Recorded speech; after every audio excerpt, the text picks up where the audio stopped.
बिहार की कि हम 41 तो पहले ही जीत चुके हैं। शाहनवाज जी, हम भी उत्तर प्रदेश में 73 पहले 2014 में जीत चुके हैं। यह अमेठी तो 74वीं सीट थी। पिछली बार हम हार गए थे आजमगढ़, इस बार हम जीत गए हैं। आगे 2024 में फिर जीतेंगे। हम रायबरेली में भी कमल खिलाएंगे, आपको भरोसा दिलाना चाहते हैं। और 2024 में अगर सीता हम लोग कहते हैं ना, सीता माता का स्थान कहां है? बिहार में है।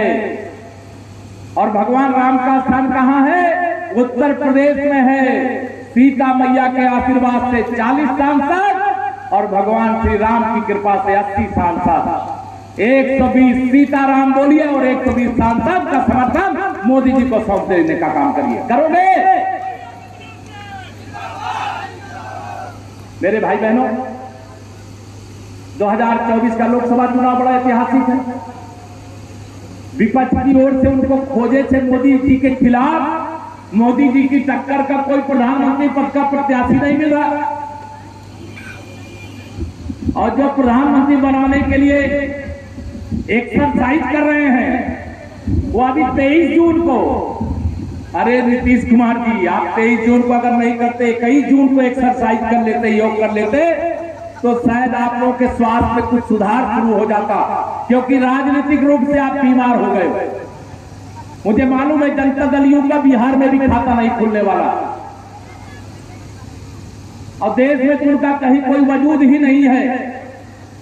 कांग्रेस जहां रायबरेली जीती थी, आप सब अमेठी वाले मुझे बताओ, आपकी तो रिश्तेदारी भी अमेठी में, रायबरेली में होगी। लेकिन रायबरेली वाले कमल खिलाने को बेताब है 2024 में।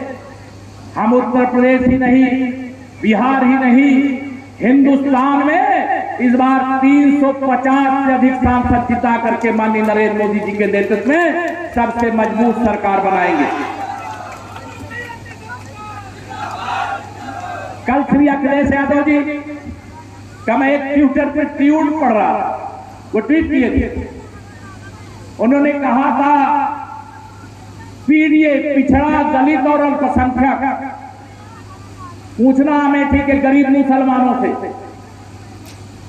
उनको भाजपा के खिलाफ भड़का करके वोट तो बहुत ले लेते हैं, लेकिन गरीब को पक्का मकान अगर बना करके सबसे ज्यादा किसी सरकार ने दिया है तो मोदी जी और योगी जी के नेतृत्व वाली भारतीय जनता पार्टी की सरकार ने दिया।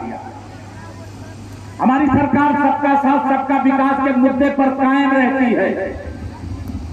हम गरीब को धर्म और जाति के चश्मे से नहीं देखते। हम मुस्लिम तुष्टीकरण की राजनीति भी नहीं करते। अगर कोई गरीब है, वो किसी जाति किसी धर्म का हो, बिना भेदभाव के सरकार की योजना का लाभ सबको देते थे। पिछले 3.5 साल से प्रधानमंत्री गरीब कल्याण अन्न योजना का राशन बताओ मिल रहा है कि नहीं मिल रहा? दोनों हाथ उठा के बताओ, मिल रहा है कि नहीं मिल रहा? ये गरीबों के लिए जो राशन मिल रहा है, ये मोदी जी और योगी जी की सरकार है, भाजपा की सरकार है, कमल के फूल की सरकार है। और कमल के फूल की सरकार के कारण ये राशन मिल रहा है।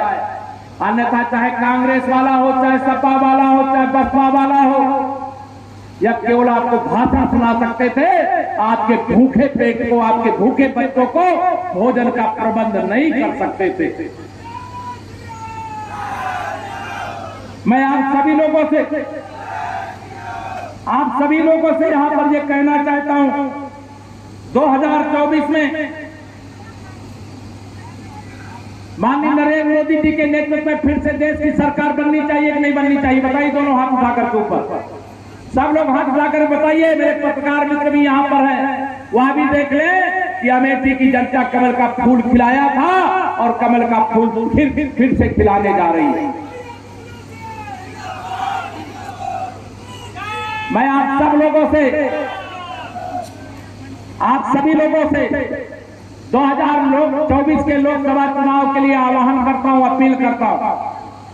आज से जाइए, 1 साल से कम समय बचा है चुनाव में।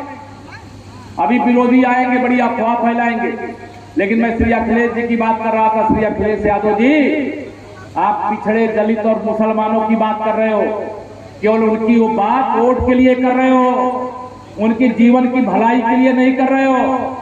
और यदि गलत फहमी में मत रहना, चाहे पिछड़ी जाति के लोग हों, चाहे अनुसूचित जाति के लोग हों, चाहे अल्पसंख्यक वर्ग के लोग हों, अब सपा से उनका रिश्ता टूट गया है और भाजपा से रिश्ता तो पिछड़ा और दलित का पहले ही जुड़ा है। अब मुसलमानों को भी समझ में आ रहा है कि भाजपा है तो सुशासन है, भाजपा है तो विकास है, भाजपा है तो सुंदर कानून व्यवस्था है, सपा है तो गुंडागर्दी। अभी नगर पालिका के चुनाव में मैं यहाँ देखा, जैसे सपा के चुनाव निशान पर यहाँ का एक विधायक जीता, वो खुलेआम गुंडाई करने लगा कि नहीं करने लगा।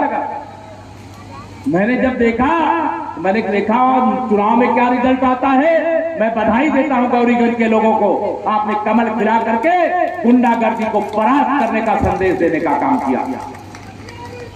उत्तर प्रदेश के अंदर 17 नगर निगम है। कितने? 17 नगर निगम। ये 17 नगर निगमों में सपा बसपा कांग्रेस का खाता नहीं खुला।